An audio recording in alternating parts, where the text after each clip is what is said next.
You always look at it, okay, what's the script and who's involved? So I had dinner with Kevin before he even had shown a script to anybody, and he went over the basic story, which sounded really intriguing.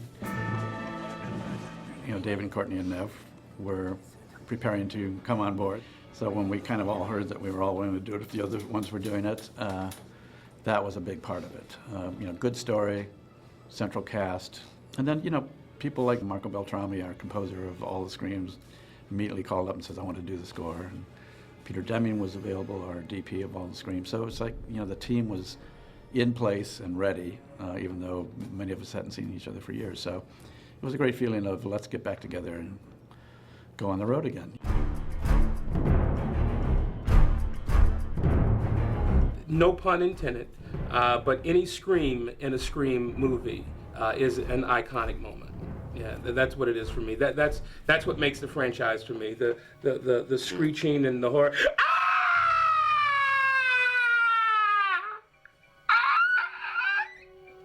Yes, it's very eerie. That mask alone, I mean, look at that face. It's pretty scary. You have to come back with something that's worthy of coming back, in a way. And you are addressing not only a whole new generation of young fans, but a generation that has gone with you through 3 and then seen a decade worth of other films.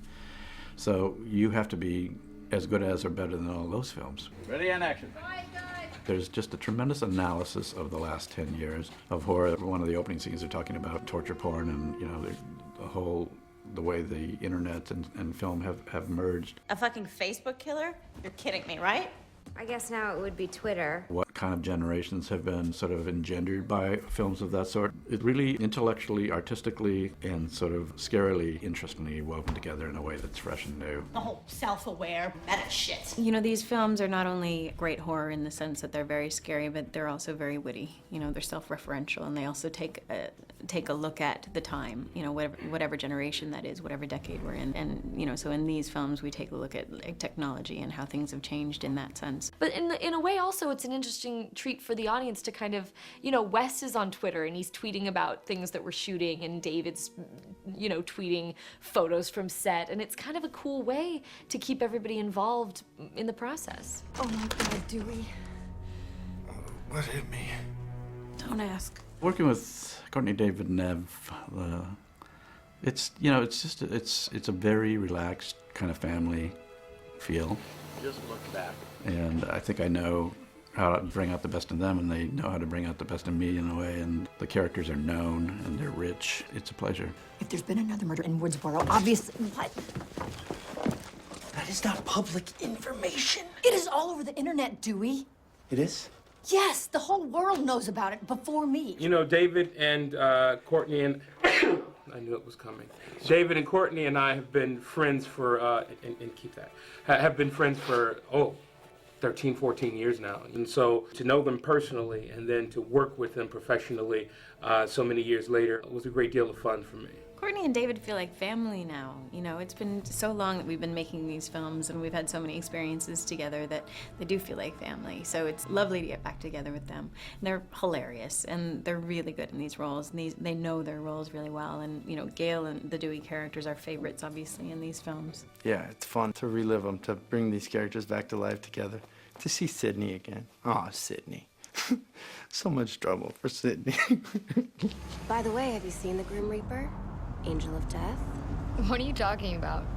Her cousin, Sydney. last stop on her book tour, first stop on her road to a new life. It's very dramatic.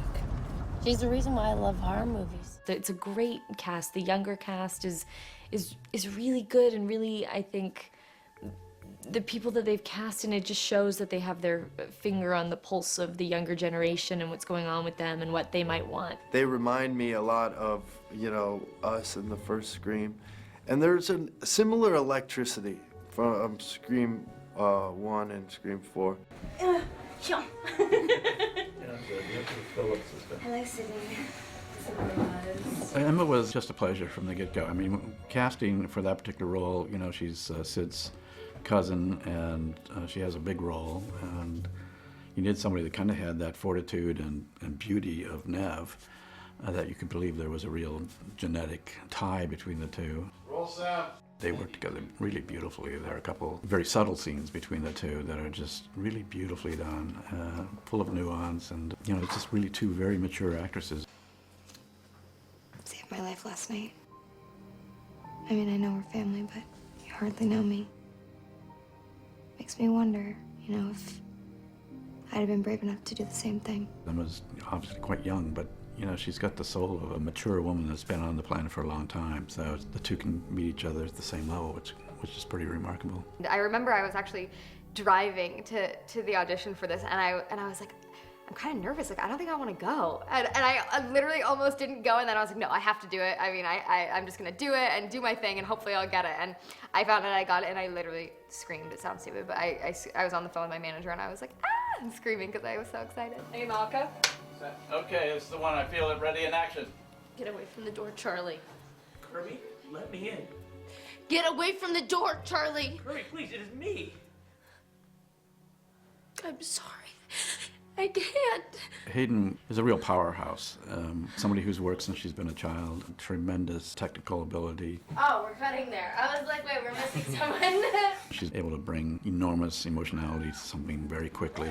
Just so full of life and laughter and fun. She brought the picture up so much in her scenes. I was excited. It was something that I always wanted to do, but I knew it had to be the right one. And for Scream 4 to come around, and for Wes Craven to be directing, and for the whole original cast to be back, it was very exciting.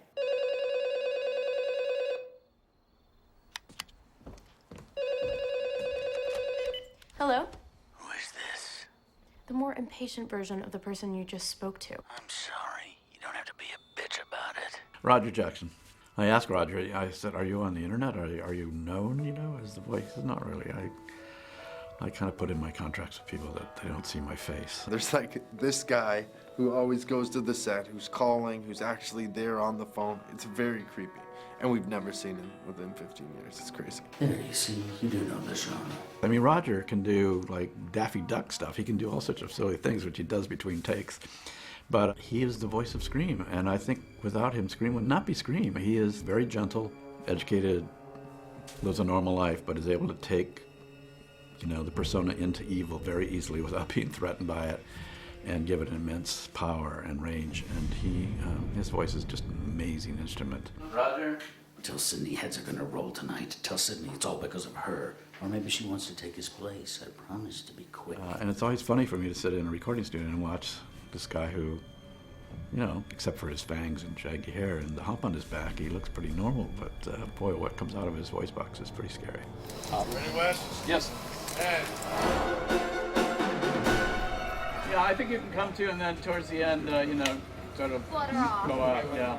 Wes is just so sophisticated. He's so smart and like so knowledgeable about the genre, and he's just a really interesting person. And he gets it. He has fun with it. He likes humor and he likes scaring people. And he's just it's been an honor to watch him throughout these years. And here's, That's yeah.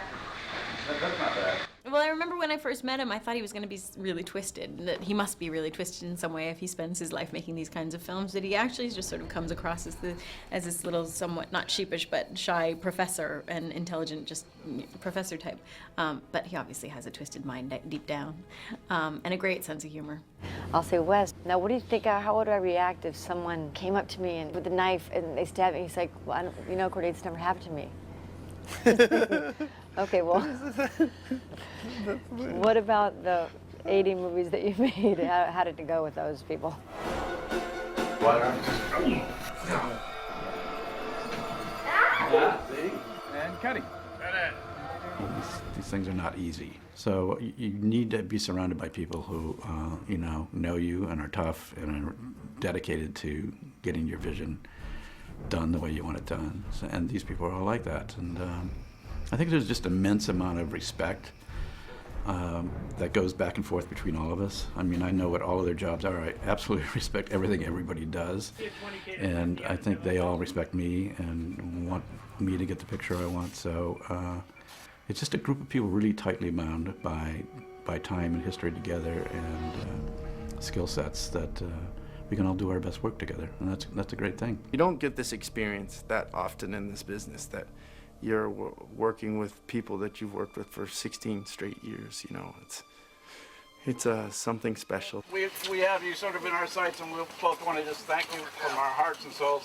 You guys have all been wonderful and great, from the actors to the groups to everybody.